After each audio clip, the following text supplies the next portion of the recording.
సనాతన ట్రావెలర్ పరంగా సద్గురు శాస్త్ర విరుద్ధంగా చేస్తున్నారు, అలాగే సనాతన ధర్మానికి వ్యతిరేకంగా ఉన్నారు అని చెప్పేసి అంటారు.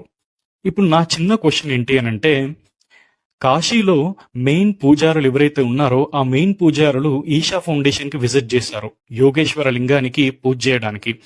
సో కాశీ మెయిన్ పూజారులు ఎవరైతే ఈషా ఫౌండేషన్ కి విజిట్ చేశారో వాళ్ళు సద్గురు యొక్క బ్లెస్సింగ్స్ తీసుకున్నారు, అలాగే అక్కడ యోగేశ్వర లింగానికి పూజ నిర్వహించారు, అంటే పూజ చేశారు. ఇప్పుడు ఈయన పరంగా సద్గురు శాస్త్ర విరుద్ధంగా పూజలు చేస్తున్నారని, సనాతన ధర్మానికి వ్యతిరేక పరుడు సద్గురు అని చెప్పేసి అంటే, మరి కాశీలో ఉండే మెయిన్ పూజారులు సద్గురు యొక్క బ్లెస్సింగ్స్ ఎందుకు తీసుకుంటారు? ఈషా ఫౌండేషన్కి వచ్చి యోగేశ్వర లింగానికి పూజలు ఎందుకు చేస్తారు?